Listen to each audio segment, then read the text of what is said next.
सियापति रामचंद्र की हे हन सुंदर मिथिला धाम दोसर पायब कोने धाम हे दोसर पायब कोने धाम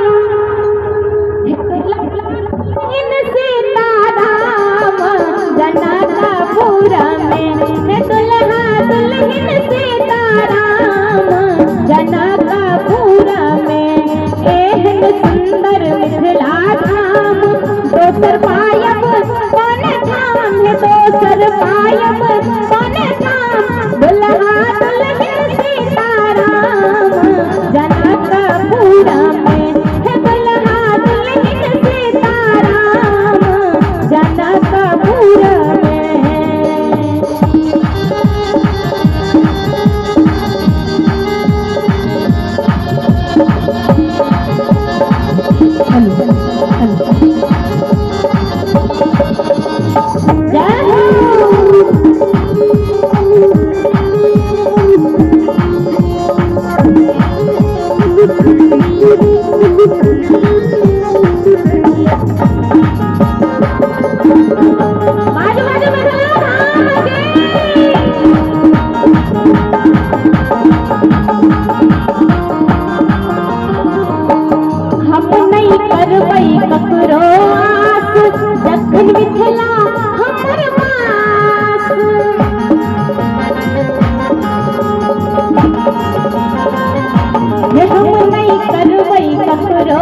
दक्षिण मिथिला